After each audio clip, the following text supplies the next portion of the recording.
अफगानिस्तान में आज सरकार बनाने का दावा पेश कर सकता है तालिबान। मुल्ला बरादर दोहा से कंधार पहुंचा।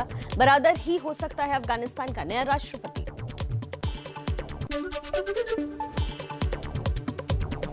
तालिबान चीफ हिब्बतुल्लाह अखुंज़ादा जल्द ही अफगानिस्तान में दिखाई दे सकता है। हिब्बतुल्लाह के किसी भी वक्त कंधार पहुंचने की संभावना है। तालिबान का ताजा बयान। प्रवक्ता ज़बीउल्लाह मुजाहिद बोला, अफगानिस्तान की जमीन से किसी अन्य देश को निशाना नहीं बनने देंगे। किसी भी दूतावास को हमसे कोई खतरा नहीं। महिलाओं के अधिकारों का सम्मान करेंगे, लेकिन इस्लामी कानूनों के तहत।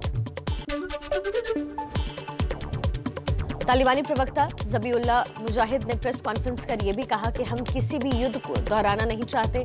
आंतरिक या बाहरी दुश्मनी के बजाय हम शांति से रहना चाहते हैं। तालिबानी प्रवक्ता के मुताबिक अफगानियों के लिए ये गौरवान्वित होने का समय। बोला, 20 साल की लड़ाई के बाद हमने विदेशी सेना को भगाया। जल्द इस्लामिक सरकार की स्थापना होगी। तालिबान ने भारत को अफगानिस्तान में अपने सारे अधूरे प्रोजेक्ट पूरे करने का न्योता दिया। कहा, अफगानिस्तान में भारत के प्रोजेक्ट में कोई नुकसान नहीं पहुंचाया जाएगा। जनहित या विकास के काम पर नहीं लगेगी कोई रोक। तालिबान ने पूरे अफगानिस्तान में आम माफी की घोषणा की। कहा, महिलाएं भी हमारी सरकार में शामिल हों। इस्लामी अमीरात नहीं चाहता है महिलाएं पीड़ित हों। काबुल में तालिबानी दहशत के बीच दिखी हिम्मत और हौसले की तस्वीर। 3 महिलाओं ने हाथ में तख्तियां लेकर प्रदर्शन किया। अफगानिस्तान से जुड़े अहम मुद्दों पर राय मशवरे में शामिल करने की मांग की। तालिबान नेता मुल्ला याकूब ने जारी किया नया आदेश। तालिबानी लड़ाकों को आम लोगों के घरों में घुसने से मना किया। सभी सरकारी कर्मचारियों को काम पर लौटने को भी कहा। काबुल के मेयर कल दफ्तर पहुंचे।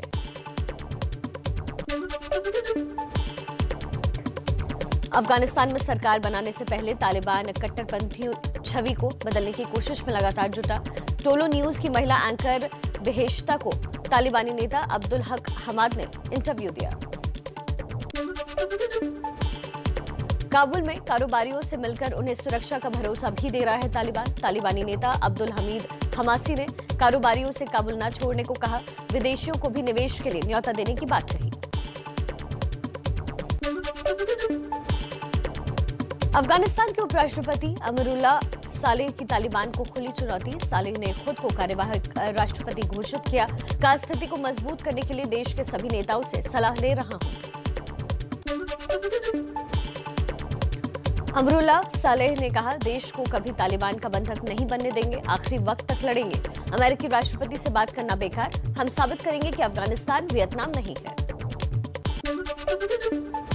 20 सालों तक तालिबान से लड़ने वाले नाटो ने तालिबान की जीत को अफगान सरकार की नाकामी बताया। अपनी मिलिट्री ट्रेनिंग में भी बदलाव करने की जरूरत पर जोर दिया।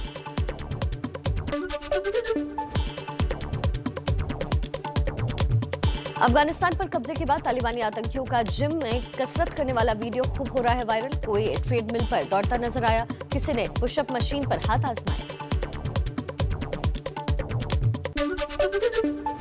अफगानिस्तान के अम्यूजमेंट पार्क में घुसे तालिबानी आतंकी की तस्वीर भी सामने आई। पार्क के अंदर खिलौना नुमा कारों पर सवार होकर उन्हें दौड़ाते नजर आए। सुर्खियां बना वीडियो।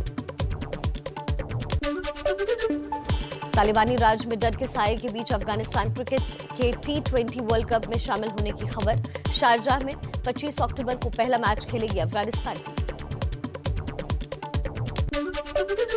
पीएम मोदी की मौजूदगी में हुई सुरक्षा मामलों की केंद्रीय कैबिनेट कमेटी CCS की बैठक। अमित शाह, राजनाथ सिंह, निर्मला सीतारामन और NSA अजीत डोभाल मौजूद रहे। अफगानिस्तान में फंसे भारतीयों को जल्द एयरलिफ्ट करने पर चर्चा की गई। सूत्रों के मुताबिक पीएम मोदी ने अफगानिस्तान में फंसे भारतीयों की सुरक्षित वापसी सुनिश्चित करने के लिए सभी जरूरी उपाय करने के निर्देश दिए। आज सुबह 11 बजे फिर होगी CCS की बैठक। भारतीयों को वापस लाने के लिए सरकार ने बनाई अफगानिस्तान स्पेशल सेल। काबुल समेत कई जगहों पर फंसे भारतीयों और परिवारों की मदद के लिए कई नए हेल्पलाइंस नंबर जारी किए गए। विदेश मंत्रालय ने बयान जारी कर कहा, सरकार अफगानिस्तान में फंसे सभी भारतीय नागरिकों की सुनिश्चित वापसी कराने के लिए प्रतिबद्ध है। अफगानिस्तान में फंसे 150 भारतीयों को लेकर वायुसेना का C-17 विमान लौटा। इसमें ज्यादातर राजनयिक और अधिकारी शामिल। भारत पहुंचने पर सरकार का शुक्रिया अदा किया। गाजियाबाद के हिंडन एयरपोर्ट पर लौटे भारतीयों के बाद एक और विमान को काबुल भेजा गया। काबुल में अब भी फंसे हैं कई भारतीय जिनके संपर्क में है भारत सरकार।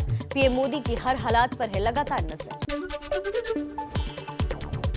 विदेश मंत्री एस जयशंकर ने कहा, भारतीय राजदूत और दूतावास के कर्मचारियों की काबुल से वापसी मुश्किल भरा रहा। उन सभी का धन्यवाद जिनके सहयोग से ये संभव हो पाया।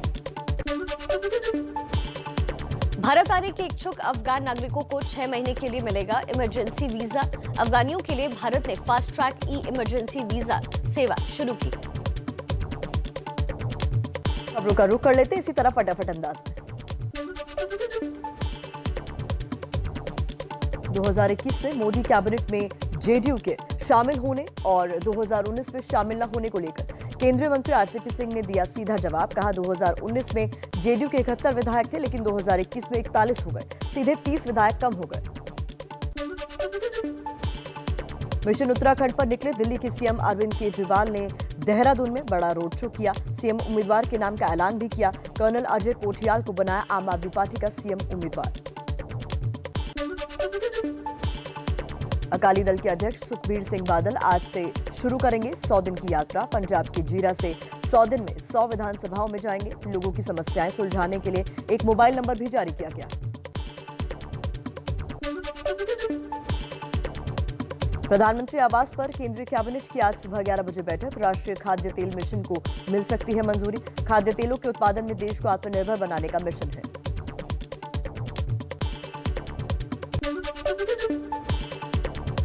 यूपी की योगी सरकार आज अपने कार्यकाल का आखिरी बजट पेश करेगी। कई लोक लुभावन योजनाओं का ऐलान हो सकता है।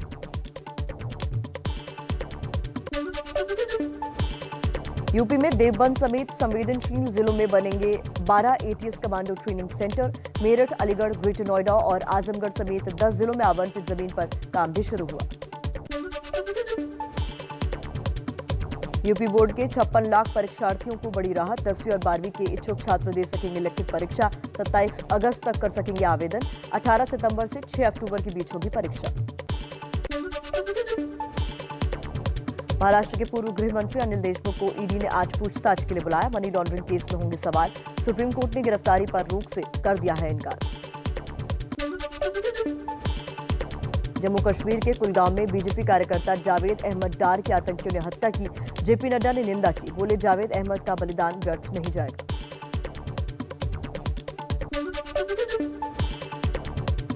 केरल में आईएस मॉड्यूल के खुलासे के बाद एनआईए ने आईएस समर्थक गतिविधियों के आरोप में 2 चचेरी बहनों को गिरफ्तार किया। दोनों कन्नूर की रहने वाली। हो रही है कड़ी पूछताछ। देश में 154 दिन बाद कोरोना के मामलों में बड़ी गिरावट। पिछले 24 घंटे में 25,166 नए केस आए। 437 मरीजों की मौत। भारत में वैक्सीनेशन का बना नया रिकॉर्ड। 24 घंटे में 88,13,000 लोगों को लगी वैक्सीन, जो एक दिन में अब तक का सबसे ज्यादा वैक्सीनेशन। देश में अब तक 55 करोड़ से ज्यादा लोगों को लग चुकी है वैक्सीन की डोज। पटना में उफनती गंगा की बाढ़ से बड़ी लोगों की मुसीबत। अब शहर के भीतर कई इलाकों में पहुंचा बाढ़ का पानी। गलियां तक जलमग्न। पुलिस चौकी तक भी पहुंचा पानी। दिल्ली एनसीआर के लोगों को मिल सकती है गर्मी और उमस से राहत। आज से 22 अगस्त तक बारिश होने के आसार। 19, 21 और 22 अगस्त के लिए येलो अलर्ट और 20 अगस्त के लिए ऑरेंज अलर्ट जारी।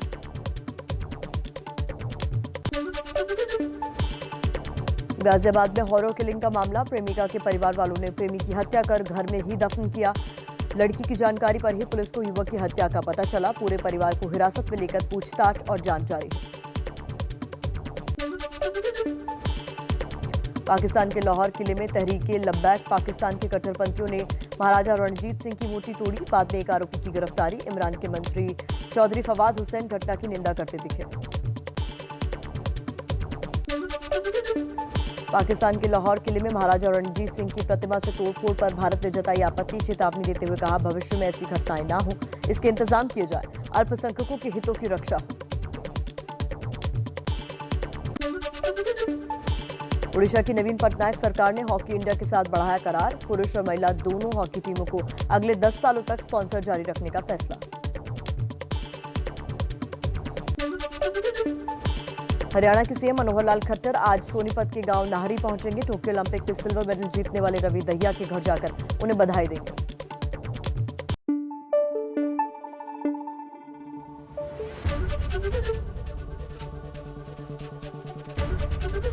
एबीपी न्यूज आपको रखे आगे।